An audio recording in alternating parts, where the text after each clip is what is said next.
na kapag namatay siya, tsaka lang po ilalabas ang lahat daw po ng katotohanan dito po sa Cabral Files na ito. Sorry po, hindi ko makuha yung logic, hindi ko pilit kong inaanalisa yung statement ni Congressman Leandro Leviste.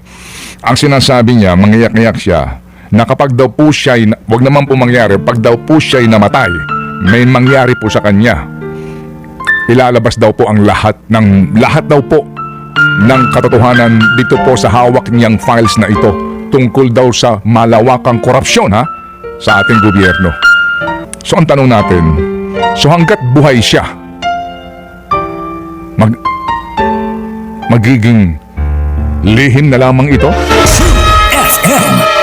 Sorry po, paano ko uunawain yun? So, ang panawagan nga ng lahat, Congressman, ngayon po, ilabas nyo na para hindi kayo mapag-isipan kung ano ba talagang totoong agenda nyo. Pag nagbigay ka ng impormasyon, isang bagsakan. Huwag naman yung parang may part 1, part 2, part 3. Tuloy yung mga iba dati na naniniwala, mas biglang nagdududa na ngayon. Oo.